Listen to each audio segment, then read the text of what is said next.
Imagine the Wild West. Dusty streets, the creak of swinging saloon doors, the sun burning down on cracked wooden porches. I'd seen shootouts, bar fights, even a rattlesnake in my boots once, but nothing, and I mean nothing, could have prepared me for what happened that morning. It all started in the desert, outside of town. The sky was this pale orange, the kind that makes you feel like the world's holding its breath. I was riding alone, chasing rumors. Folks have been whispering about something buried out past Dead Man's Gulch. Not gold, not silver, but something way older. Some said it was a curse. Others said it was a miracle. I thought it was just tall tales told by drunk ranch hands. Until I found it. Half buried in the sand were these enormous shapes. At first, I thought they were just boulders smoothed by the wind. But when I got closer, I saw it. Faces. Giant faces. Carved? No. Sleeping. Breathing. Their chests rose and fell like slow mountains. 3 of them. Women. But impossibly huge, like legends that had been lying there for centuries. Now, I should have turned my horse around right then. Any sane man would have. But curiosity is a poison, and mine was already running through my veins. I tied up my horse, took a step closer, and the ground shook. Their eyes opened. I swear I felt my blood freeze. You ever seen something so big move so slowly, but with so much power, it makes you feel like an ant about to be stepped on?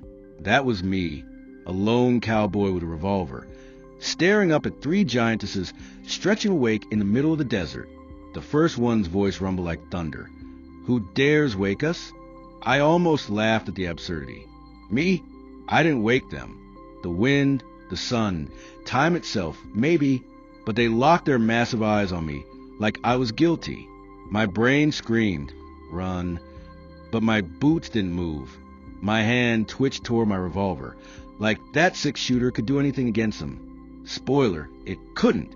The second giantess leaned forward, her shadow swallowing me whole. She studied me like a hawk studies a mouse. Her lips curled, not in anger, but in something worse, amusement. A cowboy, she whispered, tiny but brave enough to stand. The third one yawned, a sound so deep it rattled the sand around me, and said, "Then let him entertain us." I didn't know if I was about to be crushed, eaten, or just laughed at until I went insane. All I knew was that the quiet desert morning had turned into the most terrifying moment of my life. And that was only the beginning, because when giants wake up, the whole Wild West changes. Now, I know what you're thinking. Why didn't you just run? Trust me, I thought about it. My horse was still tied up not too far behind me, restless and stomping, like he knew what kind of danger we were in. But there's a thing about running in the desert. You leave tracks. And if 3 giants wanted to follow, there'd be nowhere to hide, not in those endless miles of sand. So, instead of running, I did the dumbest, craziest thing I've ever done in my life. I talked back. "Ladies," I said, tipping my hat like I was greeting someone at the saloon, "I reckon you've been asleep a mighty long time. Maybe you're just hungry and cranky, but I sure as hell didn't mean to wake you." My voice cracked halfway through. Smooth cowboy charm? Not so much, but it was enough to make them pause. The first giantess narrowed her eyes. She had this fiery red hair that tumbled down like rivers of lava, and when she spoke, her voice made the ground tremble. "You walk the sands of our resting place. That alone is a crime." The second one, the one who had smiled earlier, rested her chin in her palm and studied me like a cat watching a mouse. Yet he dares speak, brave or foolish. The third, still stretching her arms as if shaking off centuries of sleep, chuckled. The sound was so deep it rattled in my chest. Perhaps both. Let's see which. And just like that, I knew this wasn't going to be a quick death. No, they wanted to play, to test me. My mind raced. A cowboy with 6 bullets against 3 giants the size of mountains? Not great odds. But in the Wild West, when you're outnumbered, you don't always win with bullets. Sometimes you win with guts. Sometimes with a gamble. So I pulled out my revolver. Slowly. Not to shoot, but to spin it. You ever seen a cowboy spin his gun on his finger, like some kind of trick? I'd practiced it for years, mostly to show off in saloons when I was bored. But right now, It was the only card I had to play. The giants watched, curious. Their enormous eyes followed the gleam of steel as it twirled in the air. I flipped it, spun it, holstered it, drew it again, all in one smooth motion. The second giantess raised an eyebrow, her smile growing wider. "A performer," she said. "He thinks he can entertain us." "Better than being crushed under your heel, ma'am." I shot back, my heart hammering in my chest. The red-haired one snorted. "Tricks won't save you, little man, but we'll humor you for now." And that's when it hit me. They weren't just killers. They were curious, maybe even bored. If I could keep their attention, make them hesitate long enough, I might survive. So I gambled everything on the one thing I knew how to do, perform like my life depended on it. I started talking fast. I told them stories about the Wild West, about duels at high noon, about cattle rustlers, about saloons filled with laughter and music. My voice carried across the desert, and for a moment, it felt like I was on stage instead of standing in front of three colossal beings who could squash me like a bug. The second giantess laughed, a soft laugh, but it echoed like rolling thunder. The third leaned in closer, her massive eyes shining with interest. Even the fiery, red-haired one tilted her head, like she wasn't sure whether to kill me or let me keep talking. Every second they listened was another second I stayed alive. But here's the thing about gambling. You never know when your luck runs out. Because just as I was spinning my revolver again, trying to look braver than I felt, the red-haired giantess slammed her hand into the sand right beside me. The impact threw me off my feet, sent dust flying, and made my ears ring. "Enough games," she growled. "Show us your courage, little cowboy. Or die." My heart nearly stopped. They weren't going to let me talk my way out of this forever.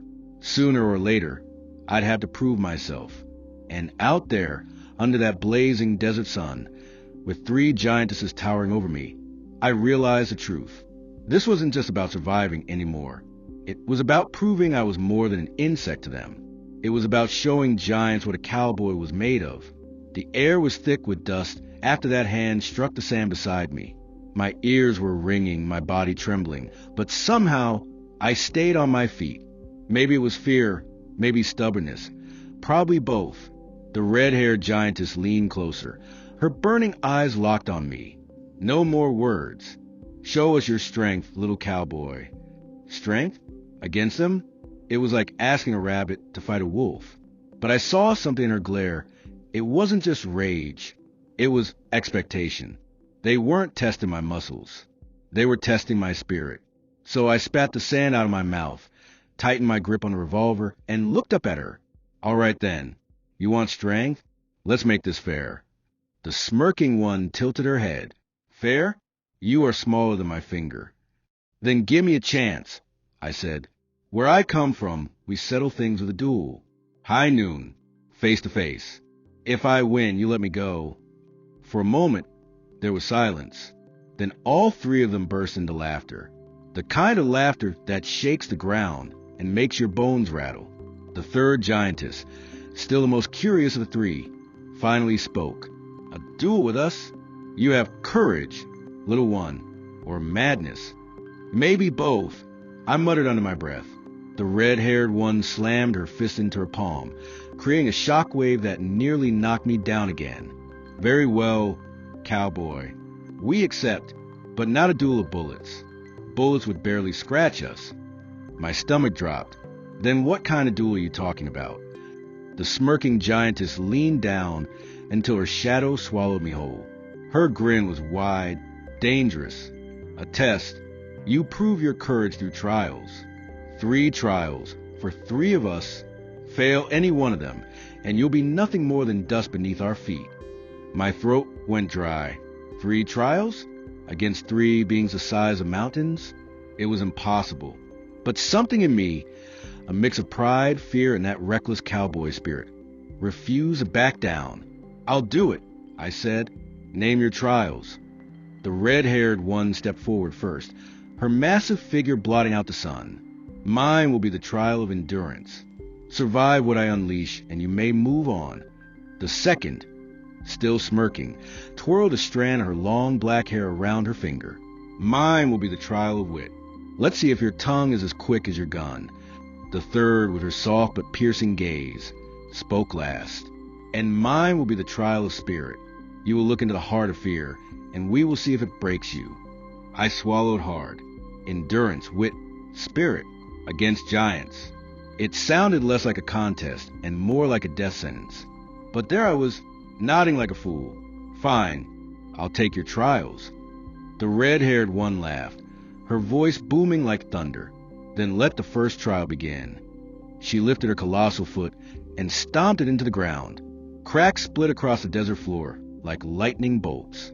The earth itself trembled as though the whole desert was waking with them. I barely managed to stay upright, clutching my revolver like it could save me from an earthquake.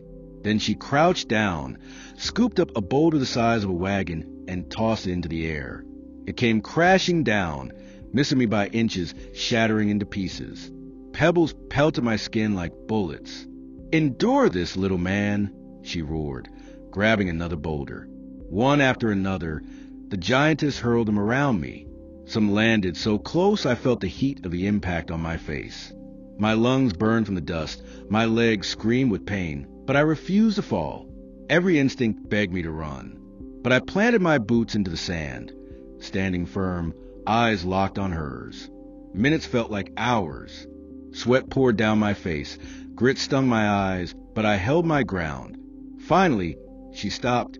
Her fiery eyes narrowed, then widened with something I hadn't expected. Respect. Humph.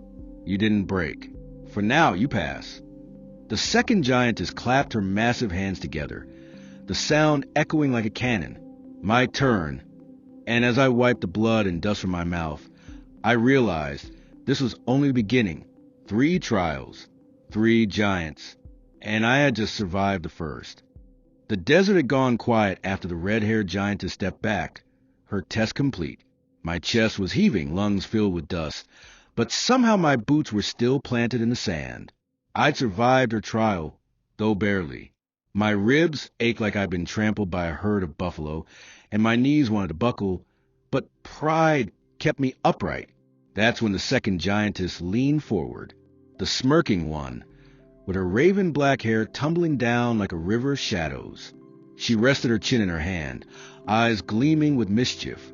"My turn," she purred, her voice rolling across the desert like distant thunder. "The trial of wit. Let's see if your tongue is sharper than your gun."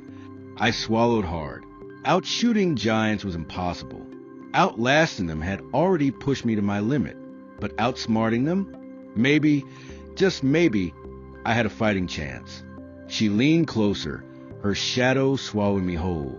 "Answer my riddles, little cowboy. 3 of them. Fail even one, and you will never rise from the sand again." My revolver suddenly felt very, very useless. "All right," I muttered, trying to keep my voice steady. "Shoot." Her grin widened. "First riddle. I have no mouth, yet I speak. I have no ears, yet I hear. I have no body, yet I come alive with wind. What am I?" My brain scrambled, panic clawing at me. A cowboy is not exactly a scholar, but I'd heard plenty of campfire riddles in my day. No mouth, no ears, comes alive with wind. My eyes darted to the horizon, where the desert air carried whispers through canyons. "An echo," I said, praying I was right. The giantess raised an eyebrow. Then, slowly, she smiled. "Clever. You live another breath." The ground didn't stop shaking beneath me, though. My heart was pounding so loud I could barely hear her next words. Second riddle. I'm always running, but I have no legs. I have a bed, but I never sleep. What am I? This one I knew. I'd grown up by rivers, before the desert took me west. My lips cracked into a grin. A river. Her eyes gleamed. 2 for 2. Impressive for an insect. My confidence flared for a heartbeat. But then she leaned in so close I could see the reflection of my trembling figure in her enormous pupils. Final riddle. The more me you take, the more you leave behind. What am I? That one hit me like a punch to the gut. My thoughts spun, and for a second, all I could hear was my own ragged breathing. The more you take, the more you leave behind. Sand? No. Water? No. Then it clicked. Every step I'd taken since stumbling into this nightmare. Every track in the desert. Footsteps, I whispered.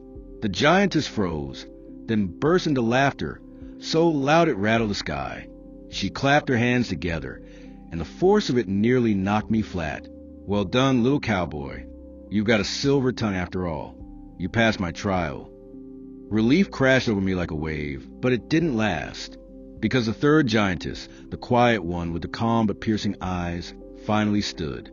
She was taller than the others, her expression unreadable.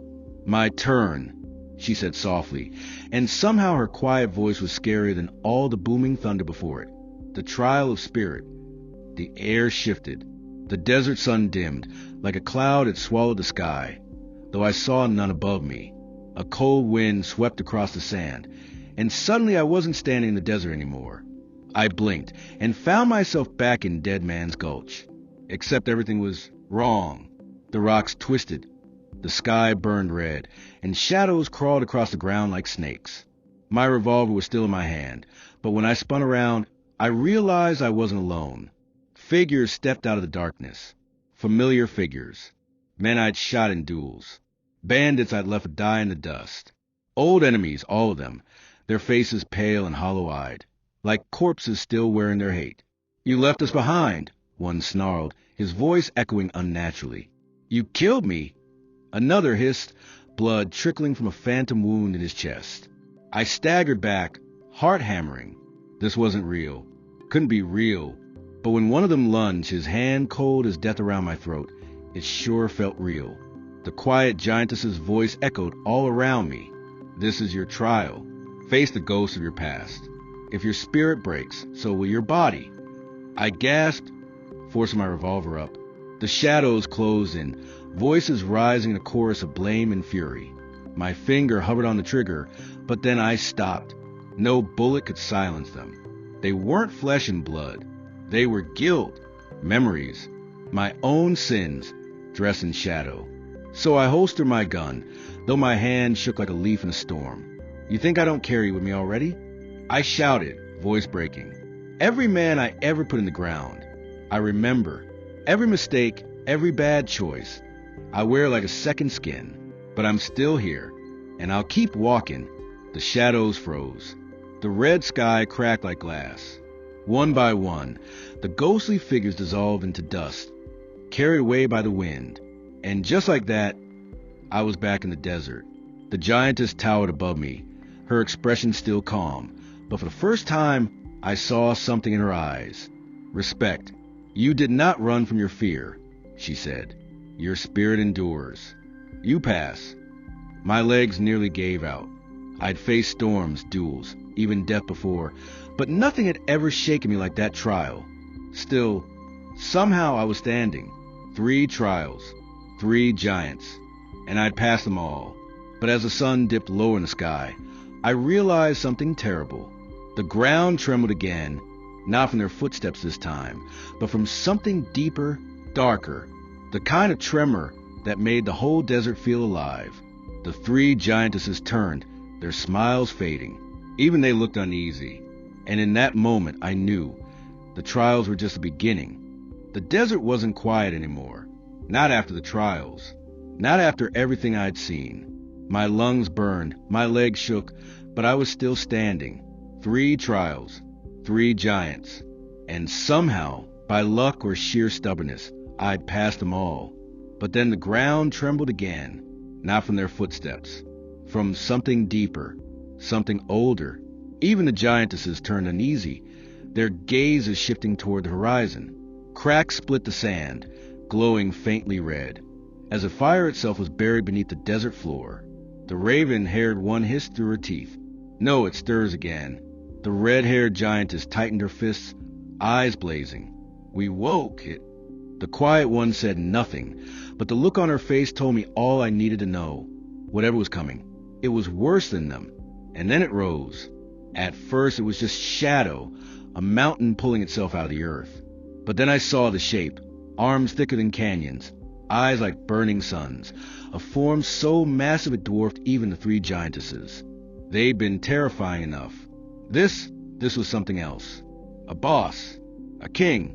Whatever name you give it, it was the kind of creature that made even giants look small.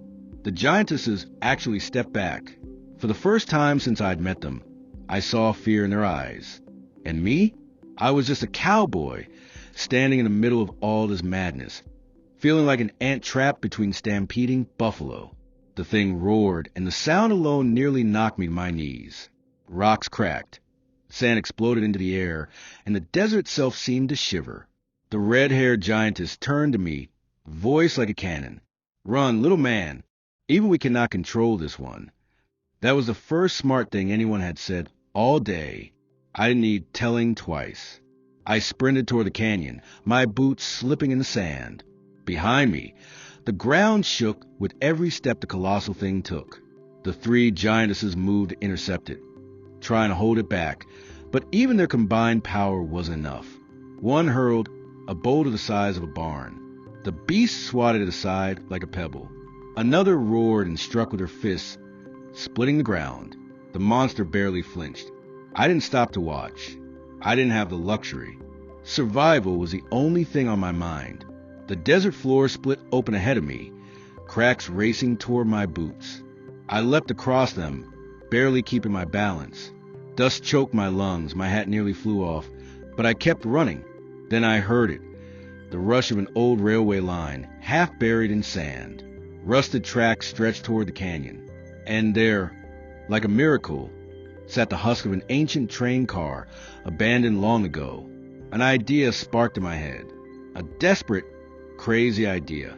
The kind that either saves your life or gets you killed quicker. I scrambled onto the tracks, pried loose a rusted coupling, and shoved with every ounce of strength I had left.